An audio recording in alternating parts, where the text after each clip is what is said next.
Po, magandang gabi po mga kapatid. Tayo po ay siguro po magsisimula na po sa ating pong online Bible study at dagdagan na lang po natin yung ating pong pag-aawitan habang pong hinihintay po natin po yung iba po na makapag-join. At bilang ating pong opening song, awitin po natin yung sa lupang mataas.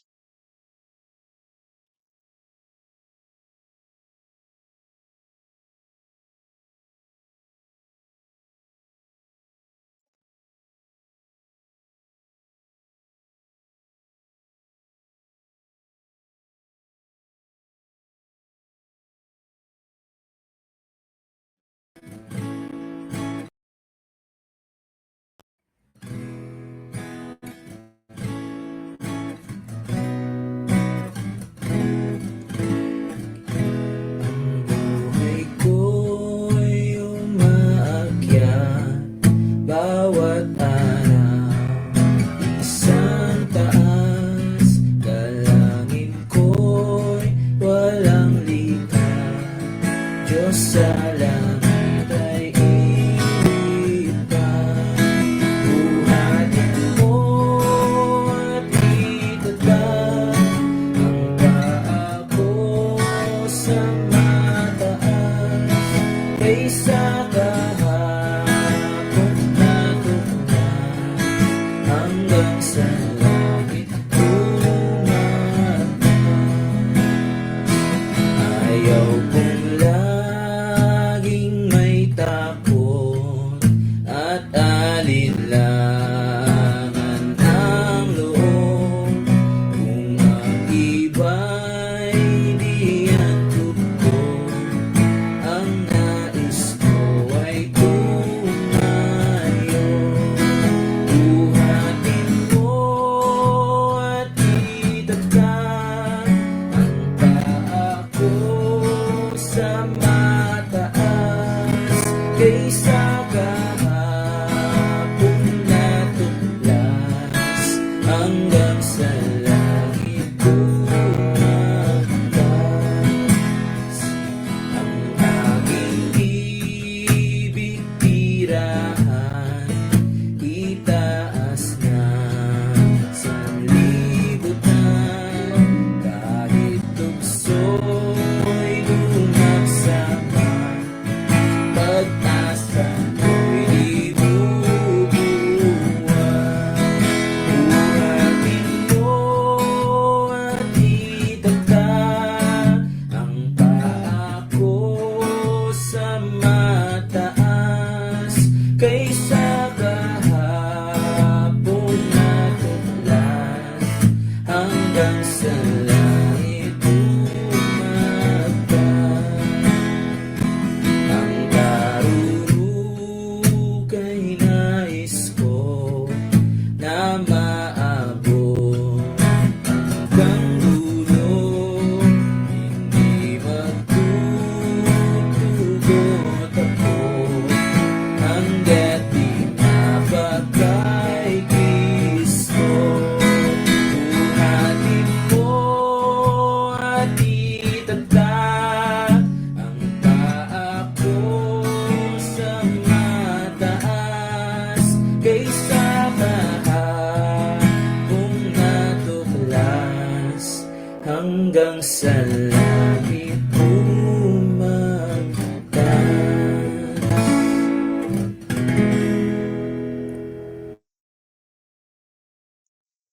Purihin po ang Diyos sa ating pong inawit. At sunod po natin po ito pong bayan na kay Dilag bago po tayo dumako po sa ating pong opening prayer.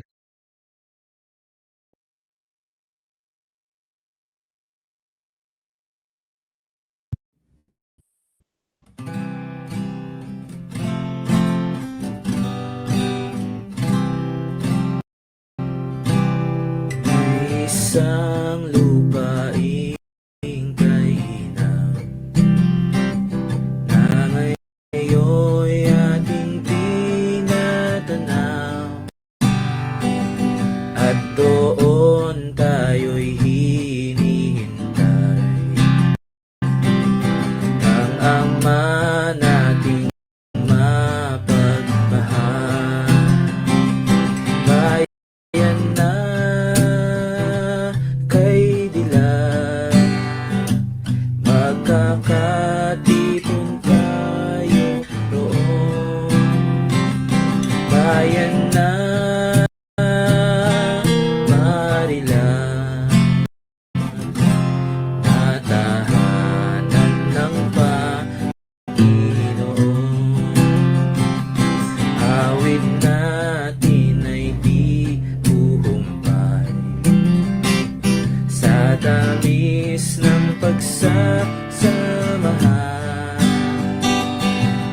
papuri aalingaw-ngaw. Sa langit magpakailanpaman, bayan na kay dilan, magkakatipon tayo. Bayan na marilang, tatahanan ng Panginoon. Sa Ama nating mapagmahal, ang papuri ay iaalay, dahil tayo'y Kanyang minahal. Pinagpala at pinagyaman, bayan na kay dilan, magkakatipon tayo roon. Bayan na marilang, natahanan ng Panginoon.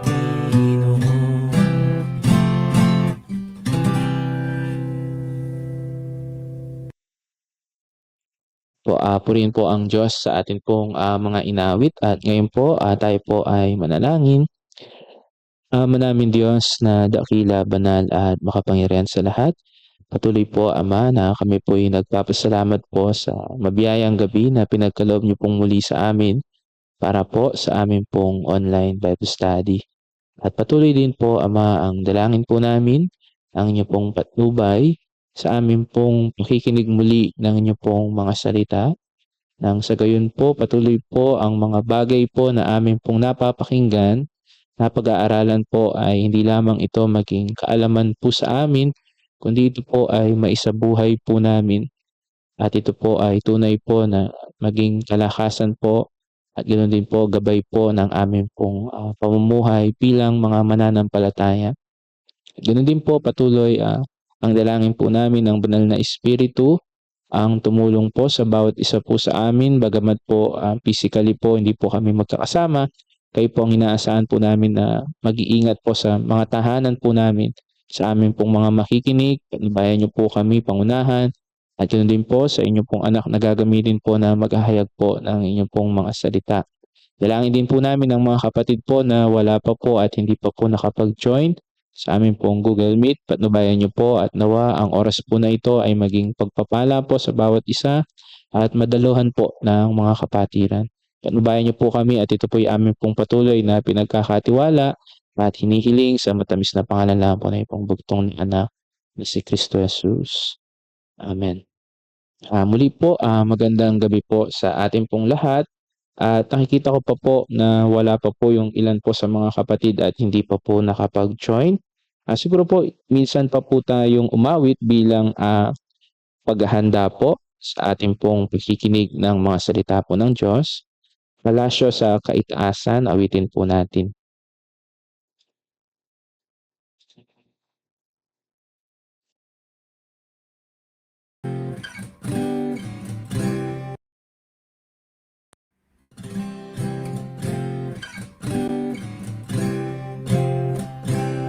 Kahit na kubo ang aming tahanan dito sa lupa, may kasiyahan,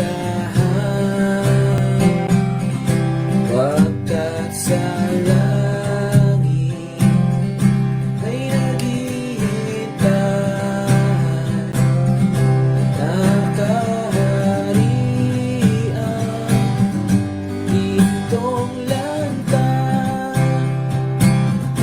Ako'y may bahay na di masisira,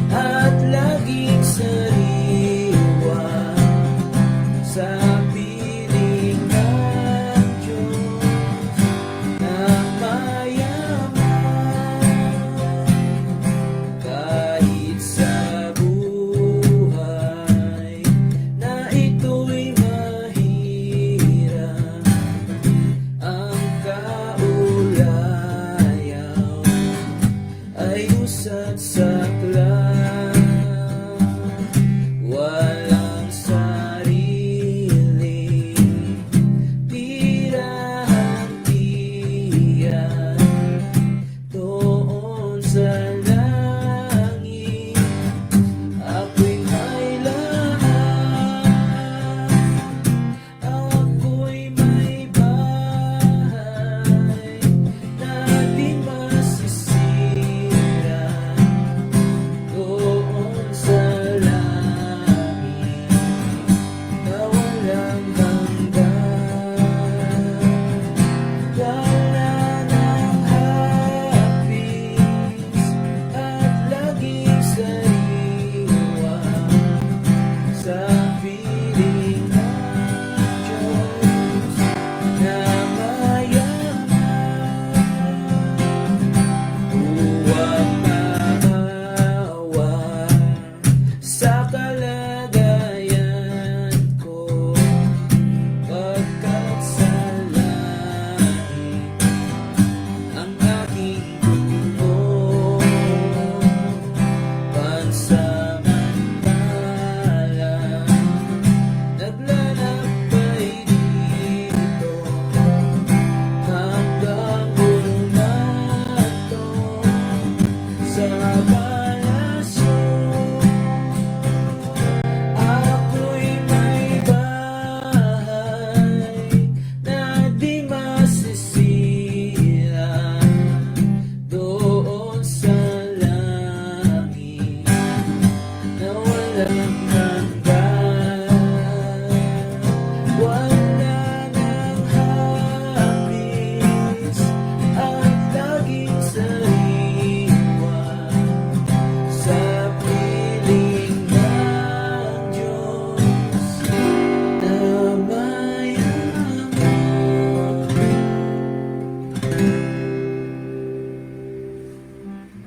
Yun po, purihin po ang Diyos sa ating pong mga inawit at muli po magandang gabi po sa ating pong lahat at sa ating pong pagpapatuloy po sa ating pong pag-aaral po ngayon pong gabi, akin na pong ibinibigay po kay Brother Wilson para po sa ating pong Bible study.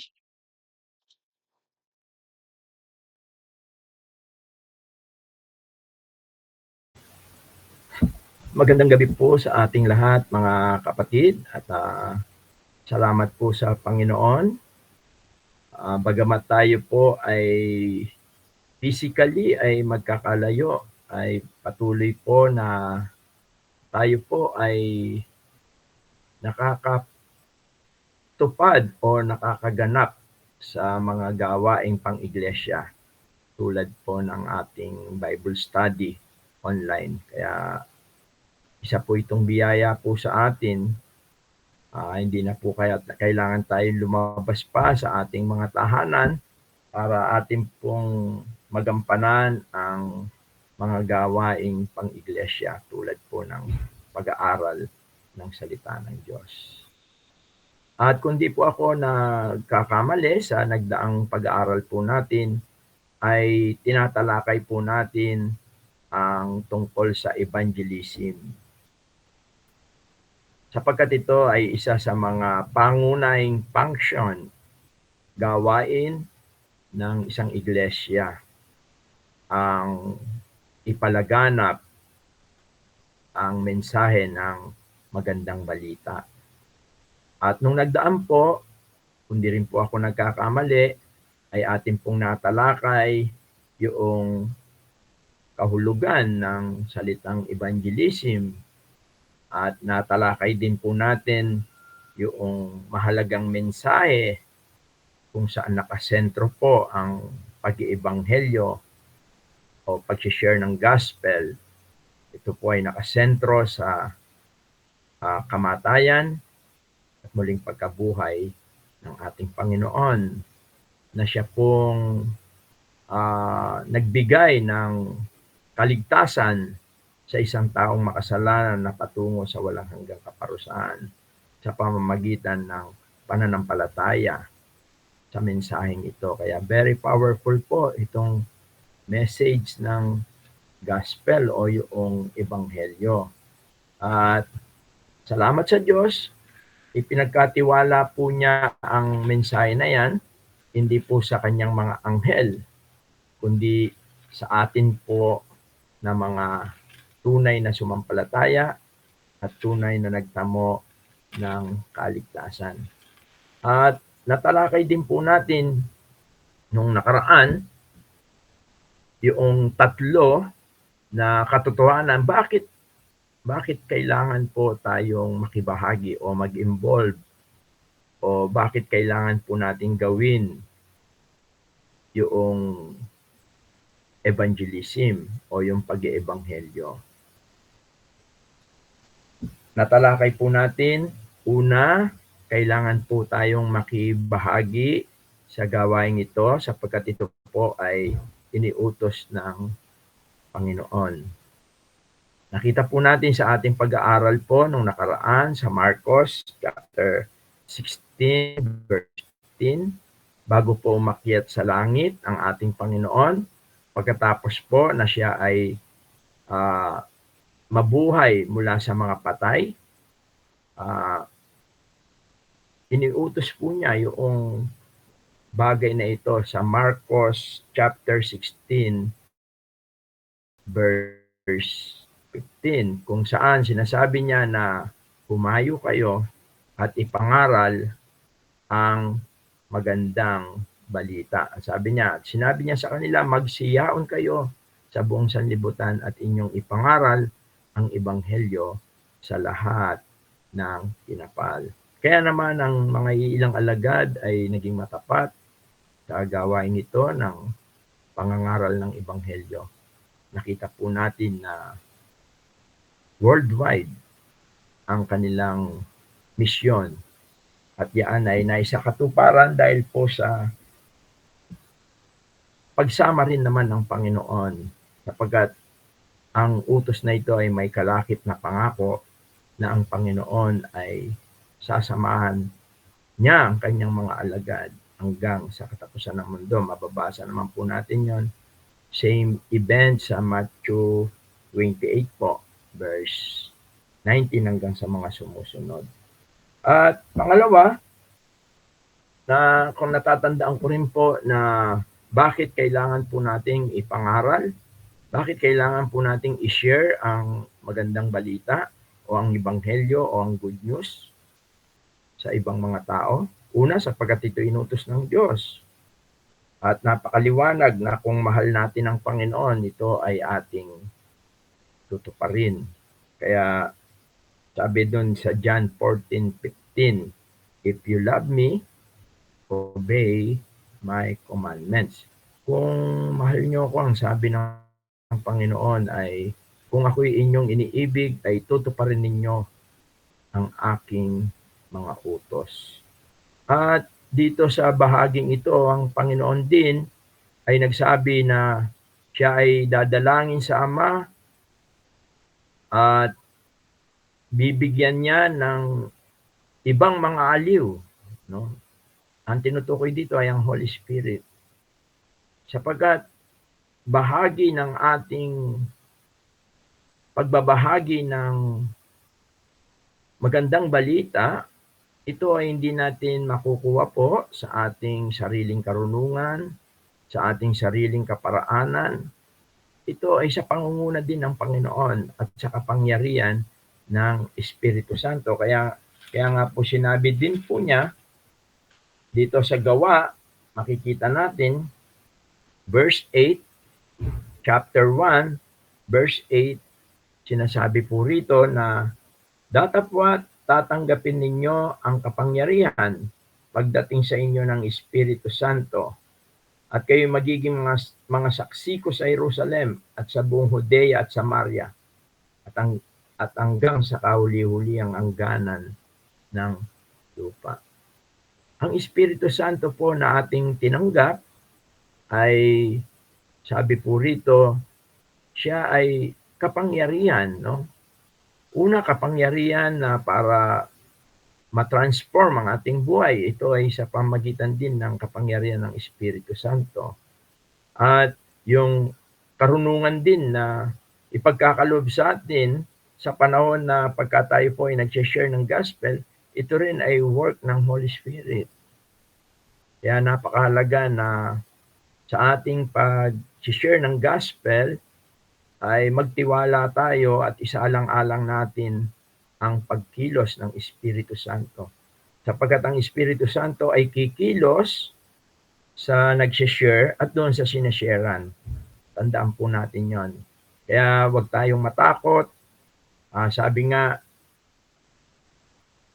hindi tayo binigyan ng espiritu ng pagkatakot, kundi ng espiritu ng katapangan. Kaya ang katapangan sa pangangaral ng Ebanghelyo ay bunga rin ng kapangyarihan ng Espiritu Santo. Kaya nung nakaraan, yan po yung isa sa mga tinalakay natin. Bakit po kailangan tayong makibahagi sa pag-iebanghelyo? Number one, ito'y utos ng Panginoon. At ang pakikibahagi sa gawain po na ito ng Panginoon, na pag-share ng gospel ay tanda ng pagmamahal po natin sa Panginoon. At ganun din ang katotohanan na ang Espiritu Santo ay sumasa atin at gumagawa, kumikilos sa atin. Pangalawa, nakita natin po nung nakaraan, bakit kailangan po nating i-share, lalo-lalo na po sa mga loved ones natin, ang message ng gospel o ng mabuting balita. Dahil totoo po na mayroong impyerno.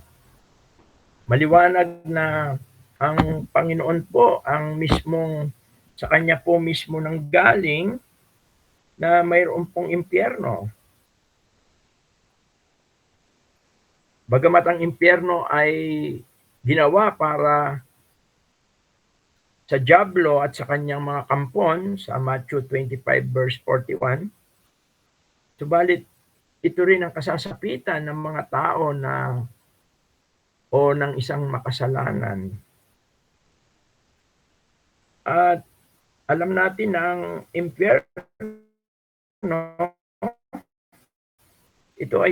ito ay walang hanggang kaparusahan. Sabi sa verse 46 ng Matthew 25, ito ay, sabi niya, and this will go away into eternal punishment. Verse 46. Chapter 25, verse 46. At ang mga ito'y mga paroroon sa walang hanggang kaparusahan, datapwat ang matuwid ay sa walang hanggang buhay o yung buhay na walang hanggan. Sabi nga ng Panginoon, kung ikaw ay magkakasala sa Marcos 9, 47, 48, kung ang iyong mata ay maging sanhi ng iyong pagkakasala, dukutin mo ito, ang sabi niya. Mas mabuti ang pumasok sa kaharian ng Diyos na isa ang mata kaysa mayroon kang dalawang mata na ikaw ay itatapon doon sa impyerno. Ang sabi po rito, at kung ang mata mo'y makapagpapatisod sa iyo, ay dukutin mo. Mabuti pa sa iyo ang pumasok sa kaharian ng Diyos na may isang mata kaysa may dalawang mata kang mabulid sa impyerno. Ang mga katuroan pong ito ay nagmula sa bibig ng ating Panginoon. Ang impyerno po ay totoo. Ito ay dako na walang hanggang kaparusahan. Dako na it is a place of eternal punishment. Ito ay dako ng kawalan ng awa, habag, sapagkat doon sa impyerno ay hindi mo na mararanasan yung ikaw ay kaawaan. Ang impyerno rin ay dako ng kawalan ng pag-asa, sapagkat araw at gabi, ayon doon sa Pahayag chapter 20, araw at gabi ay ang tao na mapapa sa impyerno ay maghihirap araw at gabi at sa walang hanggan. At yan ang mga bagay na natalakay natin nung nakaraan. At napakahalaga na nakita rin natin na doon sa Mateo 24 din na kailangan maipangaral ang magandang balita sa lahat ng mga tao para nang sa ganon ay dumating na ang ating Panginoon.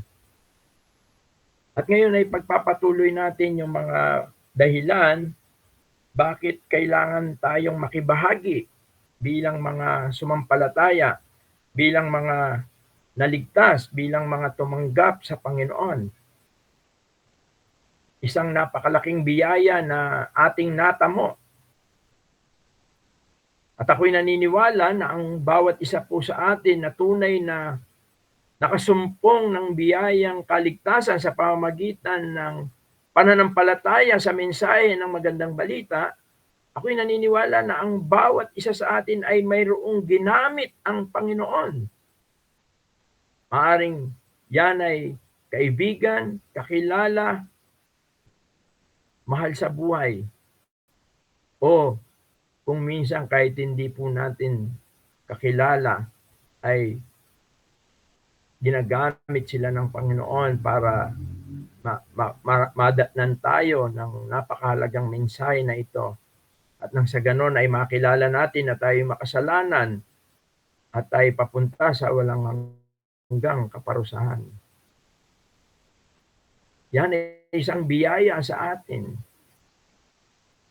Sa kabila ng tayo dati ay bulag o binulag ng diablo ni Satanas para hindi natin paniwalaan ang ebanghelyo o hindi natin masilayan ang makapangyarihang mensahe ng ebanghelyo. Mayroong mga tao na naging matyaga sa atin. Mayroong mga tao na nagsikap na ginamit niya at nagpagamit sa Diyos para tayo ay madatnan ng mensahe ng magandang balita. At tayo rin po, no? Kaya ipagpapatuloy natin ngayong gabi yung ating pag-aaral. Bakit po tayo kailangan makibahagi bilang isang mananampalataya, bilang isang naligtas? Bakit po kailangan tayo? Sa ikalawang Pedro po, chapter 3, verse 9, sinabi po rito ni Pedro na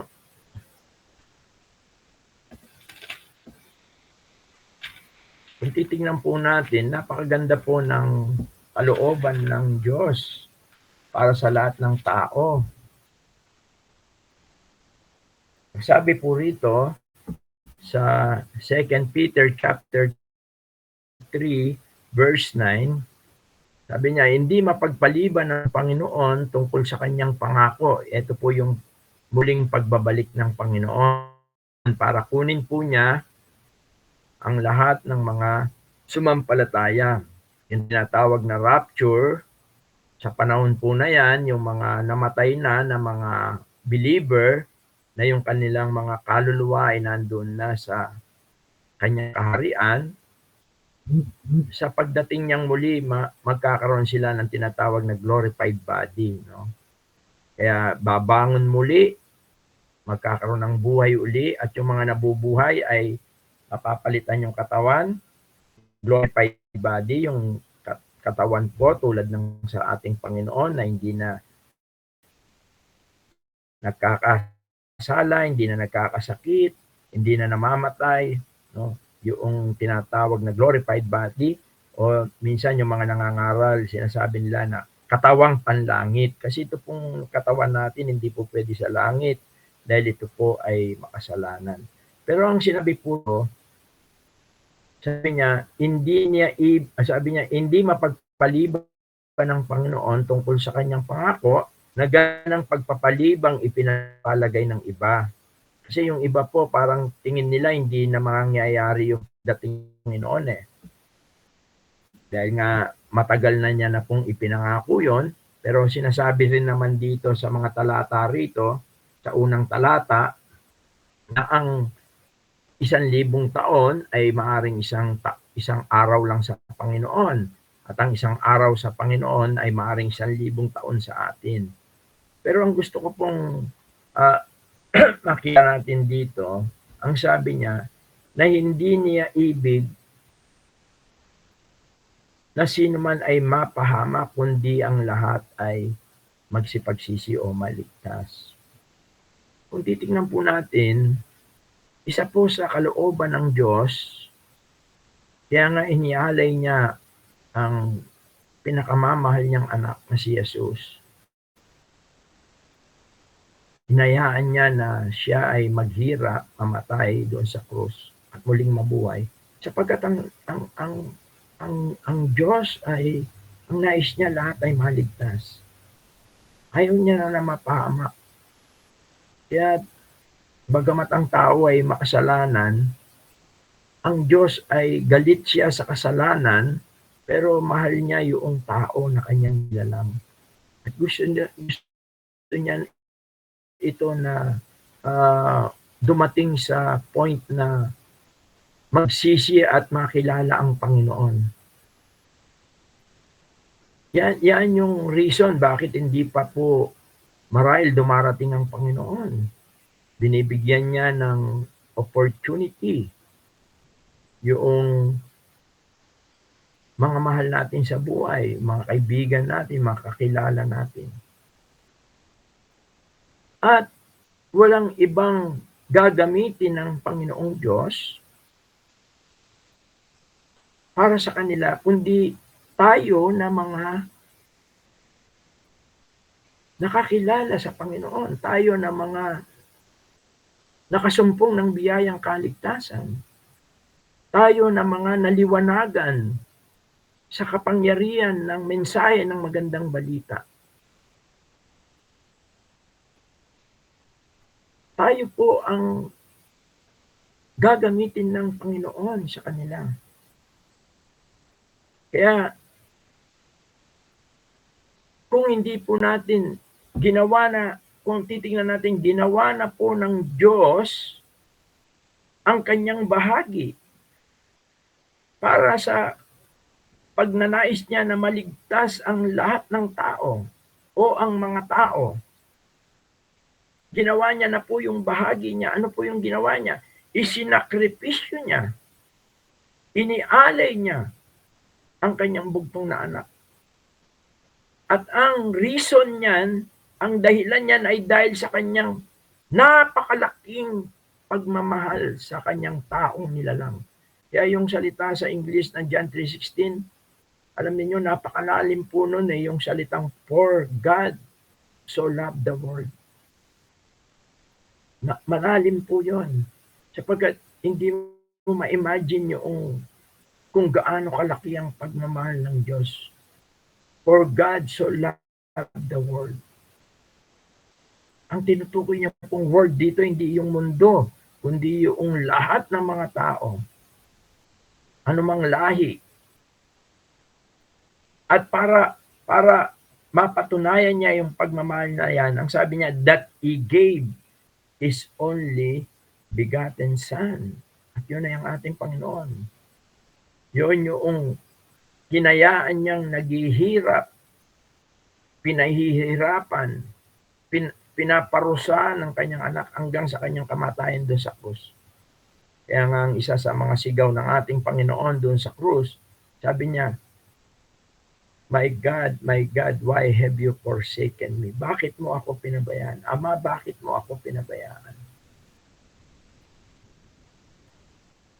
Sapagkat tunay na maging ang Ama ay nagdalamhati sa mga sandaling yon. Kaya sa panahon na nakapako ang ating Panginoon, bagamat ito'y katirikan ng araw, tanghaling katapatan, nagdilim ang buong sangsinukob. Sapagkat ang Diyos Ama doon sa langit ay nagdalamhati sa kalagayan ng kanyang anak dahil isinakripisyo niya para sa atin. At yun ang isang katunayan na kung babalikan natin yung sinasabi ni Pedro, ang Diyos gusto niya lahat talaga maligtas. Ginawa niya na yung bahagi niya. Pero kung hindi po natin gagawin yung part natin, yung bahagi natin,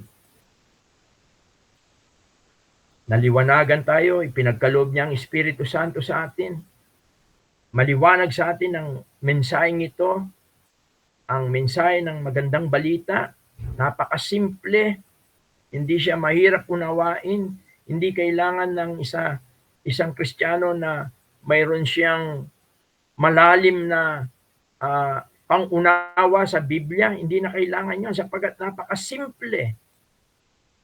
Simple but powerful message, yung gospel.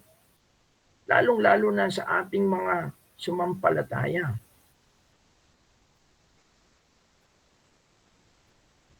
Kaya nga po, napakahalaga nito. Dapat nating isipin yan kung halimbawa sa tahanan natin, mag-umpisa tayo sa tahanan natin. Sabi nga, umpisa sa Jerusalem, Samaria, at sa buong mundo, ang sabi ng Panginoon sa kanyang mga alagad. Yung Jerusalem ay yun yung tahanan natin, yung nearest sa atin.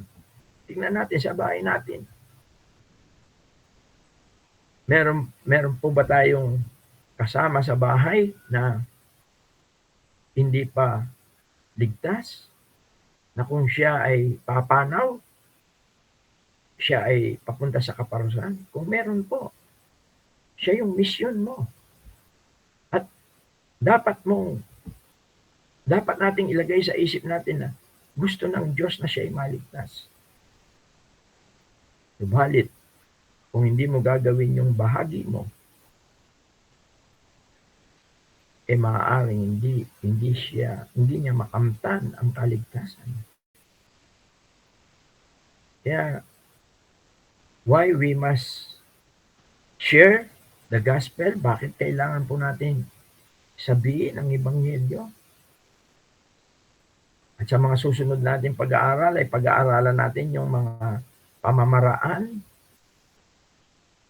paano natin masimulan ang pag-iebanghelyo, ano yung mga dapat natin gawin. Pero mahalaga muna ay makita natin ang katotohanan, bakit kailangan tayong kumilos, bakit kailangan natin gawin ang bagay na ito. Una, inutos ng Diyos. Pangalawa, totoo ang impyerno. Pangatlo, para mapabilis ang pagdating ng Panginoon. Pang-apat, gusto ng Panginoon na maligtas sila.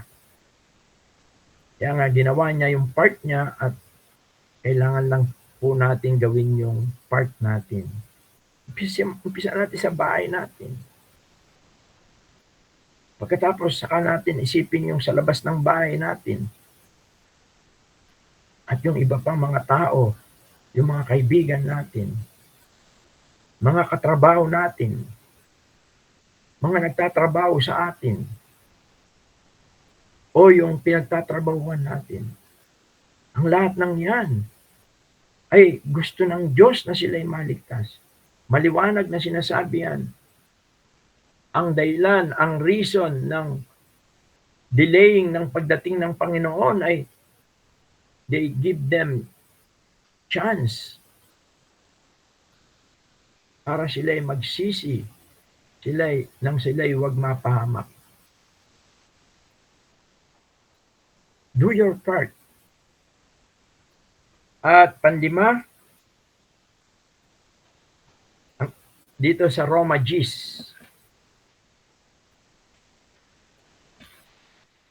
Romans chapter 10, babasahin natin yung verse 14 hanggang verse 15. Romans chapter 10, verse 14 hanggang 15. Sabi po rito, paano nga silang magsisitawag doon sa hindi nila sinampalatayanan? At paano silang magsisisampalataya sa Kanya na hindi nila napakinggan? At paano silang makikinig ng walang tagapangaral o nag-share? Verse 15. At paano silang magsisipangaral kung hindi sila nga sinugo, gaya ng nasusulat, anong pagkaganda ng mga paa niyaong mga nagdadala ng masasayang balita ng mga bagay na mabuti. Baba uli natin, kapatid, sa verse 14.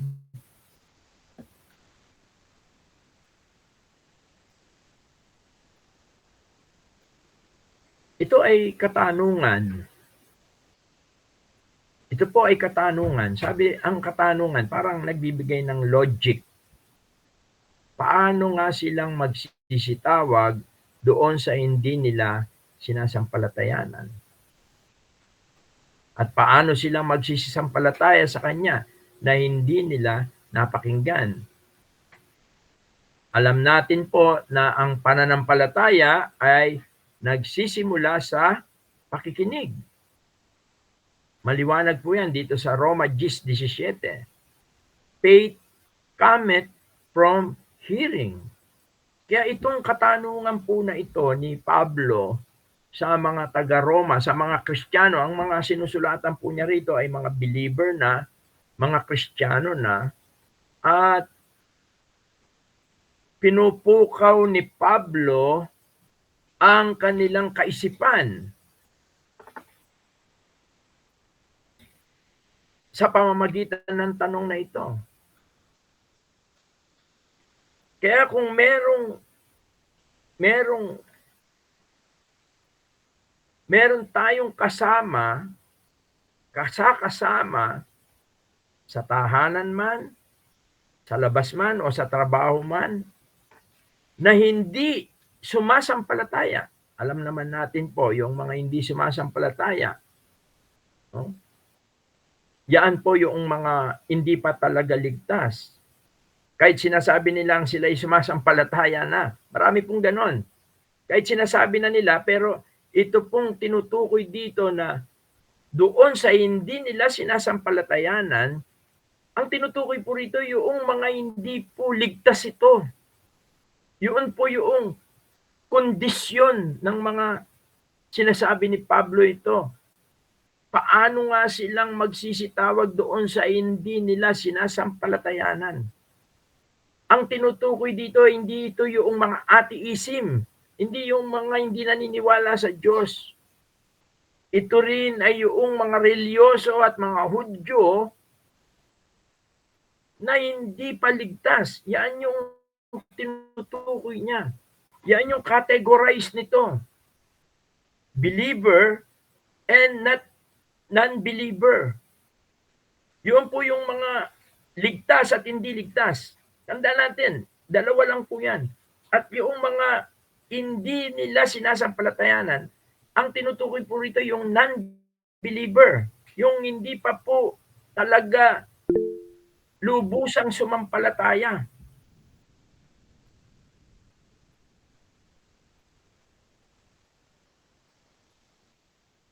Okay lang po ba yung dating? Umihina po ba?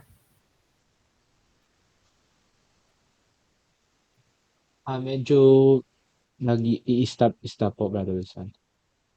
Pero ngayon po, okay na po. Okay naman. Tuloy ko lang, Brother John. Yes po, Brother Wilson. Nag-okay naman na po. Okay, sige. Kaya gusto kong maliwanagan din po natin ito, no? Yung non-believer and believer. Ang tinutukoy ni Pablo rito, yung mga non-believer. At ang sabi niya, ito po yung parang logic na gustong ipaabot ni Pablo, hindi lang sa mga taga-Roma, siguro sa atin din. Sabi niya, paano silang magsisisampalataya sa Kanya na hindi nila napakinggan? ano yung dapat nilang marinig? Siyempre po, ito'y walang iba kundi ang makapangyarihang mensahe ng magandang balita. At paano silang makikinig? Ito pa, logic na naman. Kung walang tagapangaral o kung walang magsasabi sa kanila.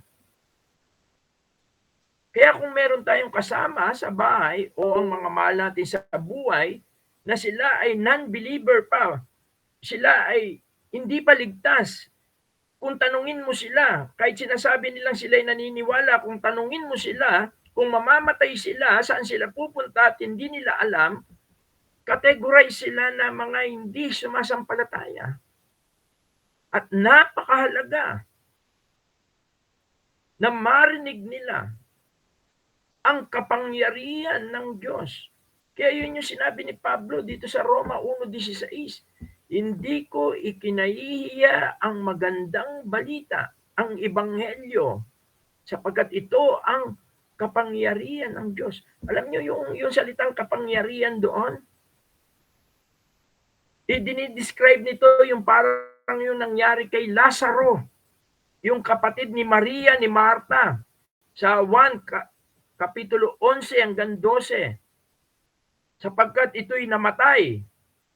At bagamat siya'y ilang araw na sa libingan, nung dumating ang Panginoon, siya'y muling nabuhay. Yun yung kapangyarihan na sinasabi sa Ebanghelyo. Tandaan natin ang isang taong makasalanan, sabi ni Pablo sa Efeso Kapitulo 2, talatang 1, siya'y patay. Spiritually. At tanging ang kapangyarihan lang ng Ebanghelyo ang maaring magbigay ng buhay sa kanya, spiritually speaking po yun, at ng kaligtasan. Kaya napakalaga po. Kaya kung babalikan natin yung Romans chapter 10, paano sila maliligtas? Parang sinasabi ni Pablo, paano sila maliligtas kung hindi ka nag-share? Kung hindi mo ibinabahagi, hindi mo ipinangangaral, hindi mo sinasabi sa kanila. Kaya nga ang tanong niya ron, sino ang mangangaral?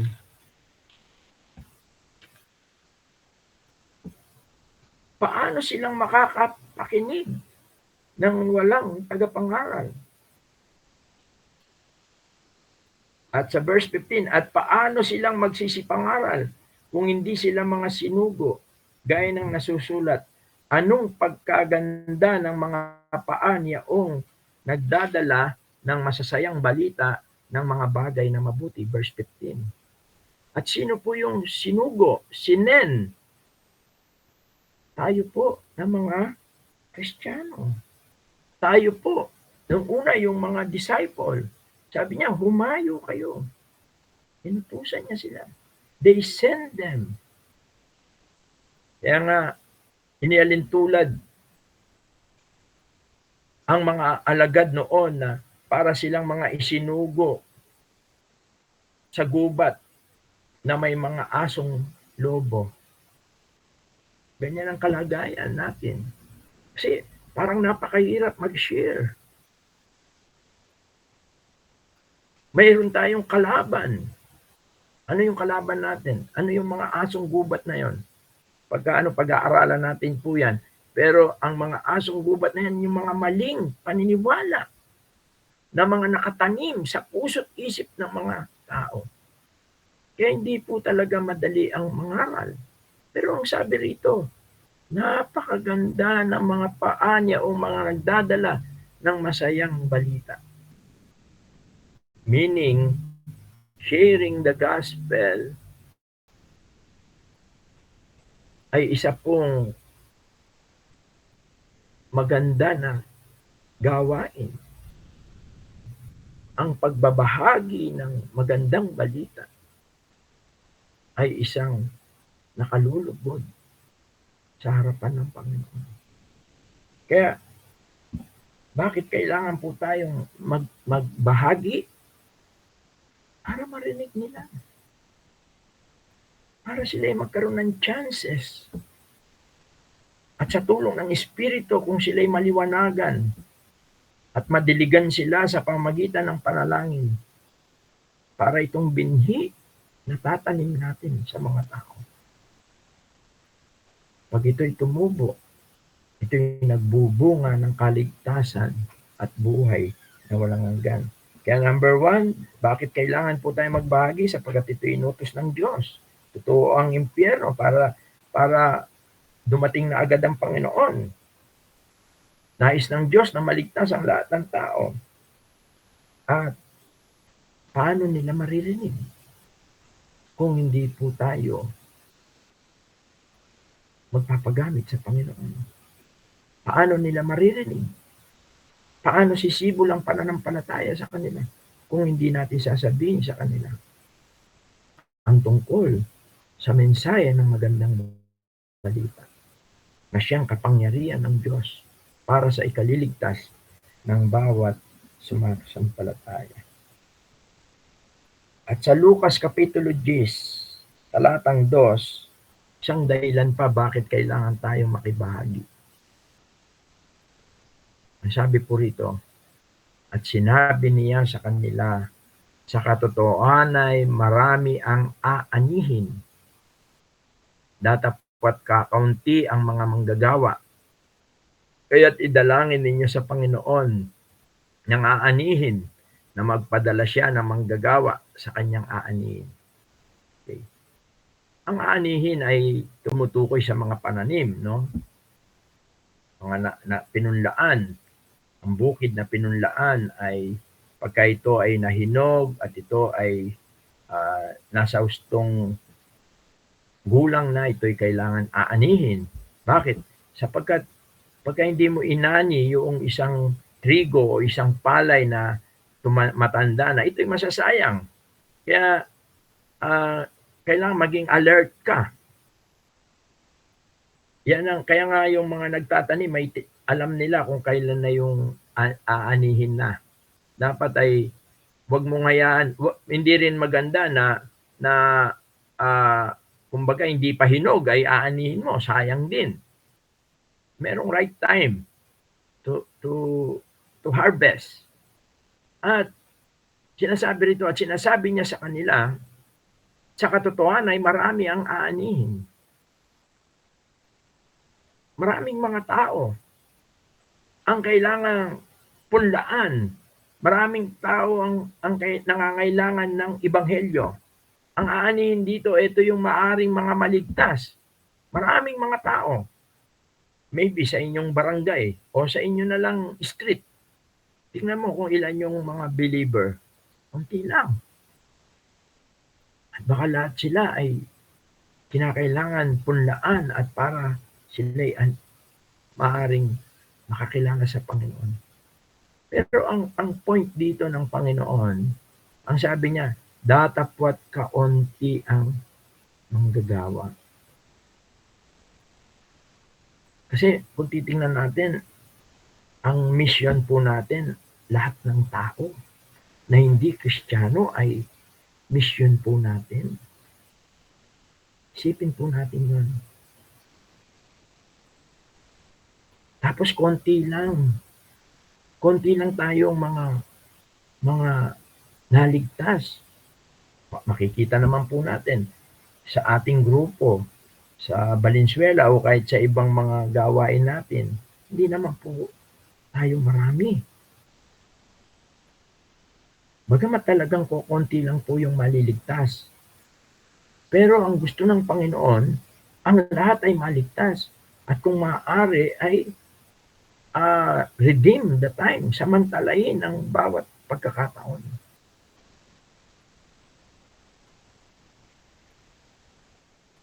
Kaya ito yung sinasabi ko kanina sa Luke chapter 10 verse 3, sabi niya, magsiyaon kayo sa iyong lakad Narito sinusugo ko kayong gaya ng mga kordero sa gitna ng mga lobo.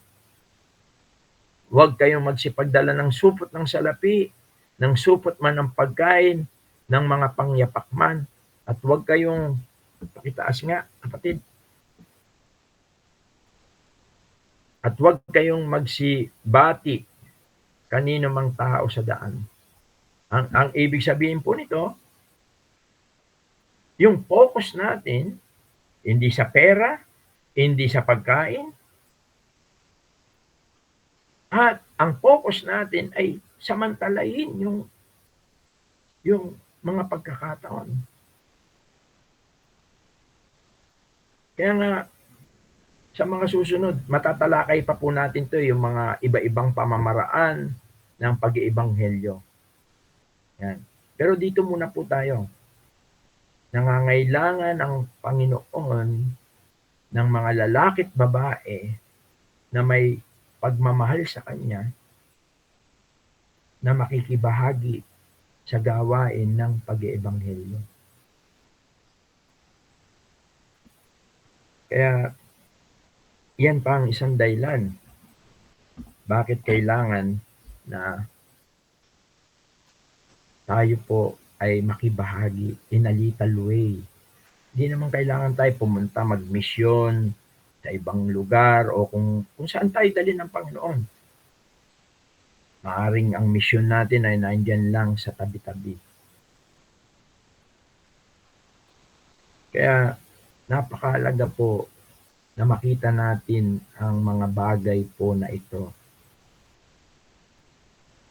Kahit konti po tayo, kung tayo po ay nagkakaisa at kung tayo ay nagsisipag at kung tayo ay nagtitiwala at pinangunguna ng Panginoon sa kapangyarihan ng Kanyang Espiritu, maaari tayong magamit ng Diyos para sa kaligtasan, una ng mga mahal natin sa buhay, ang ating mga kaibigan, mga ating kapitbahay, mga ating kakilala. Ang importante, tayo na mga tunay na believer, tayo na mga tunay na nakatanggap ng biyayang kaligtasan, tayo ang gagamitin ng Panginoon. At ito ay isang napakamarangal na paglilingkod, napakabungang paglilingkod. Sapagkat ang bawat kaluluwang na ilalapit natin sa Panginoon, sabi nga, libo-libong anghel ang nagsasaya sa langit. Ang ibig sabihin po nito, nalulugod ang Diyos, nagagalak ang Diyos. Yan naman ang pangako niya, hindi niya tayo pababayaan. Sabi sa Mateo, dito na muna ako magwawakas, dahil oras na rin po. Dito sa Mateo, chapter 28, ito rin po yung event doon sa Mark chapter 16, nung sabihin niyang humayo kayo, verse 19 hanggang sa mga sumusunod, sabi niya, dahil dito magsiyaon nga kayo at gawin ninyong mga alagad ang lahat ng mga bansa na sila inyong bautismuhan sa pangalan ng Ama at ng Anak at ng Espiritu Santo, na ituro ninyo sa kanila, ganapin ang lahat ng mga bagay na iniutos ko sa inyo, at narito ako'y sumasa inyong palagi hanggang sa katapusan ng sanlibutan. Kaya pansinin po natin yung cycle. Yung mga naligtas, babautismuhan sa pangalan ng Ama, sila'y makakasama sa iglesia, sa church, at ang sabi ron, dapat turuan sila. Anong ituturo mo sa kanila? Na kanilang ganapin ang lahat ng mga bagay na iniutos ko sa inyo. Ano yung iniutos ng Panginoon? Yung humayo. Magpabautismo, yung pag-alaala, although yun yung ordinansa ng Panginoon. Pero ang tinutukoy din dito ng ating Panginoon, na ganapin ang lahat ng mga bagay. Ano yung iniutos niya? Yung mag-evangelize. mag-evangelize. Importante po ito. Tayo po ay naligtas, una para po tayo ay makapiling ng Diyos doon sa walang hanggang buhay. Pero kung mapapansin po natin, tayo po ay hindi niya kagad kinuha. Hindi niya po kagad tayo dinala doon sa langit. Sapagkat meron po siyang purpose. Ano po yung purpose niya? Tayo po ay gamitin po niya para ibahagi ang kaligtasan sa ibang mga tao. Ibahagi ang magandang balita sa mga mahal natin sa buhay at sa ibang mga tao. Kaya yun yung cycle. At alam ninyo, may pangako po ang Panginoon. Sabi niya, at narito ako'y sumasa inyong palagi hanggang sa katapusan ng sanlibutan. Meaning po, ang isa po na nakikibahagi, ang isa po na Kristiyano na naligtas, na tumutupad ng utos ng Panginoon na ito, na ibahagi ang ating kaligtasan, ay mararanasan po niya ang presensya ng Panginoon. Although, napakabuti ng Panginoon. Sabi niya, narito ako'y sumasa iyong palagi. Mga kapatid, isang privilege po para sa atin ang hindi po burden ang makibahagi sa pag-i-evangelize.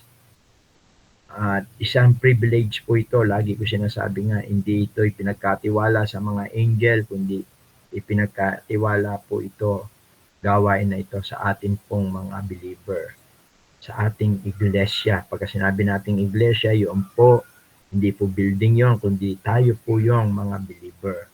At asahan nyo po na hindi tayo pababayaan ng Panginoon. Lalo mong mararanasan ang kabutihan at kapangyarihan ng Panginoong Diyos sa iyong buhay.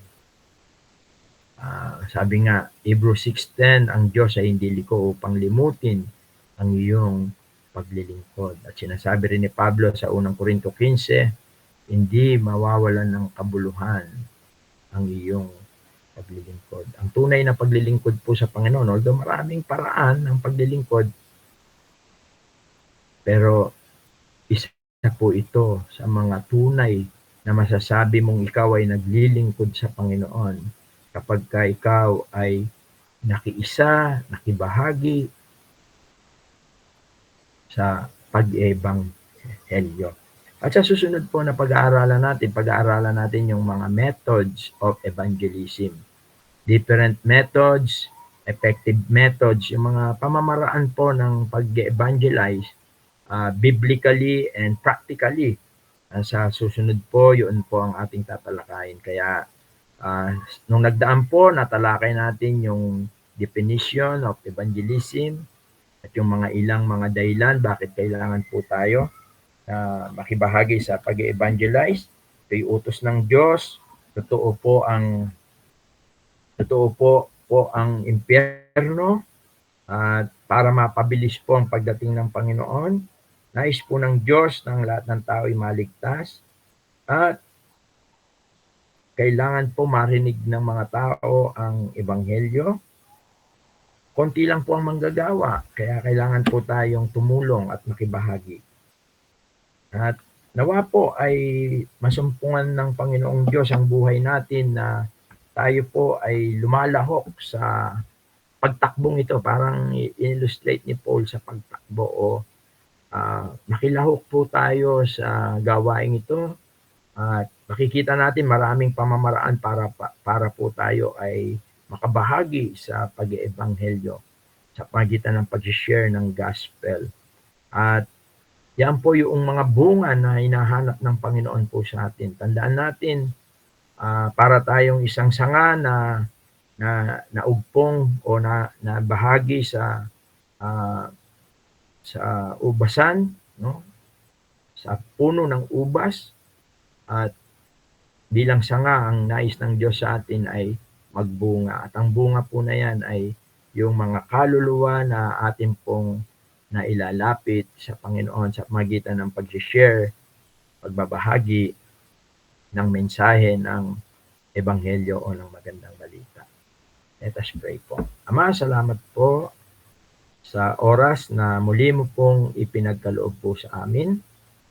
Salamat po at tunay po nawa ay masumpungan mo ang bawat isa po sa amin na gumaganap at nagbabahagi ng mensahe ng magandang balita. Una sa aming mga mahal sa buhay, kaibigan, kakilala at mga tao po na nakakaharap po namin sa araw-araw ng aming buhay. Salamat po sapagkat ipinagkatiwala mo po ang makapangyarihang mensaheng ito sa amin pong mga naligtas.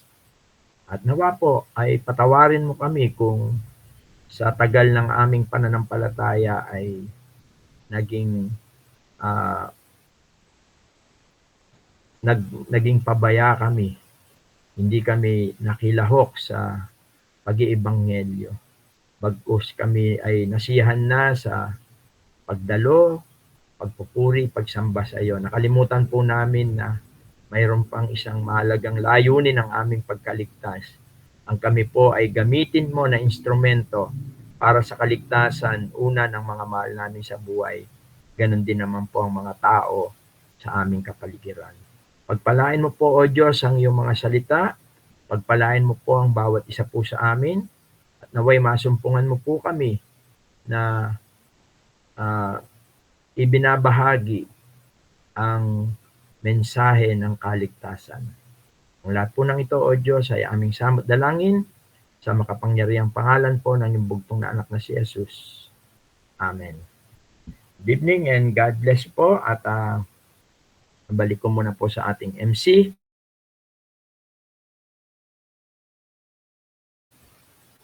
Good evening po. Purihin po ang Diyos sa ating pong napag-aralan po ngayon pong gabi na nakapatungkol pa rin po sa pag-share po ng gospel. At katulad po ng ating pong ginagawa, tayo po ay nasa dako na po ng ating pong question and answer. Kung meron po tayo pong mga katanungan, ay pwede po tayong makapag-open ng ating pong mga mic. Tayo po ay pwede po na pong makapagtanong.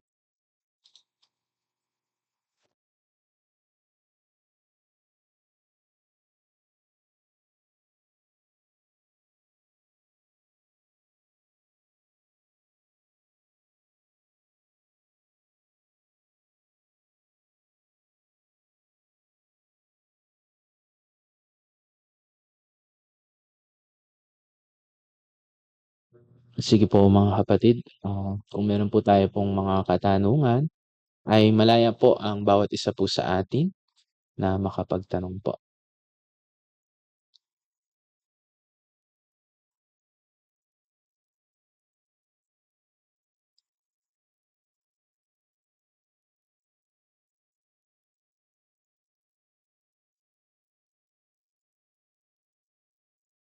Meron po ba tayong tanong po?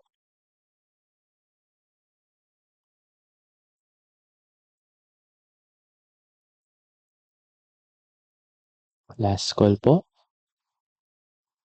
At nawa po sa ating pong second part po ng topic po natin na pag-e-evangelize ay naging malinaw po sa bawat isa po sa atin na ang bawat isa po na nakakilala po sa ating pong Panginoong Hesus ay nais din po ng Panginoon na magamit po tayo sa pag-share po ng gospel dahil nais po ng Diyos ang bawat tao po ay makakilala sa kanyang bugtong na anak dahil ito lang po ang paraan para po ang tao po ay maligtas at kinakailangan po na madinig po nila ang mabuting balita po na iyon at ang bawat isa po ay nais din po niya na gamitin po niya dahil po marami po ang need na makapakinig or aanihin at konti po ang mga manggagawa. Sige po, baka meron po tayong question bago po tayo dumako po sa ating pong closing prayer.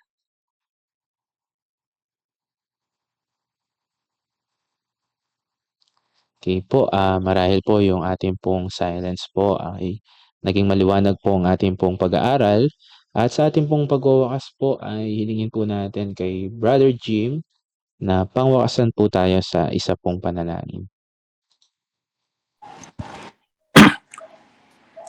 Magandang gabi po. Tayo po ay manalangin. Ama namin nasa langit, muli ang aming pagpapasalamat sa pagkakataong ito na muli mo kaming pinag-isa sa pamamagitan ng internet upang makapakinig at makapag-aral ng iyong salita. Patuloy, Ama, na ang aming mga napakinggan ay magamit at gamitin namin sa aming pang-araw-araw na buhay. Gaya po ng napag-aralan, marami po ang mga aanihin, kukunti po ang manggagawa. Patuloy, Ama, na idinadalangin namin na kami ay gamitin mo, gawin mo kaming manggagawa upang ang mga mahal namin sa buhay at ang mga nakapaligid na tao sa amin ay maaakay namin sa iyong mga salita. At patuloy, Ama, na pinagpapasalamat namin ang pagbibigay mo ng kapatid na hatid ng iyong mga salita at patuloy na ikaw po ang magpala sa kanya. Bigyan mo po siya ng kalakasan, ng katawan at nang ito ay patuloy niya magamit sa pagpapalaganap po ng iyong mga salita. Gayon din po sa mga kapatid na nakikinig, pagpalain niyo rin po sila upang sila man ay magamit mo sa pagpapalaganap po ng iyong mga salita. At patuloy, Ama, na idinadalangin din namin ang mga kapatid na hindi namin nakasama sa pagkakataong ito na sa susunod pa pong mga pag-aaral, loobin mo po na sila ay aming makasama. Ito po ang aming samo at dalangin sa pangalan lamang po ng iyong bugtong na anak na aming Panginoon Kristo. Amen. Thank you po. God bless po sa atin pong lahat. Good evening po, mga Good evening po. kapatid. God bless po sa ating lahat. Magandang gabi po. Good evening, magandang gabi. Anong oras na kayo nakauwi, bro, kagabi? Sabi na tayo. Alauna na, bro, alauna. Oo nga, oo. Happy birthday ulit, brother. Mahaba yung natin. Po. Oh, Bye po. Good evening. Bye-bye. Brother Ridan, yung gameplay. Brother Ridan, yung pangalan na gameplay kay Brother Ridan. Good evening po sa lahat. Sa akin yan, bro, sa akin. Bye-bye po. Brother Ridan, naglalaro. Paalala, bro, yung mga natin, mga kalalakihan, tayong meeting ngayong Meron tayo sa Sunday. Sunday meron tayong men's. Baka 3 o'clock po tayo sa Sunday, mga men's. Doon pa rin kila Brother Jim. Ano pala, Okay po. kala kong yun ang hindi pala, meeting pala yun. Sunday, makakalimutan, mga kalalakihan. Okay. Good evening. Okay po. Sige, bye-bye po. Sige See po. you on Sunday Ingat sa po. ating men's meeting. Bye-bye. God bless sa lahat. God bless din po.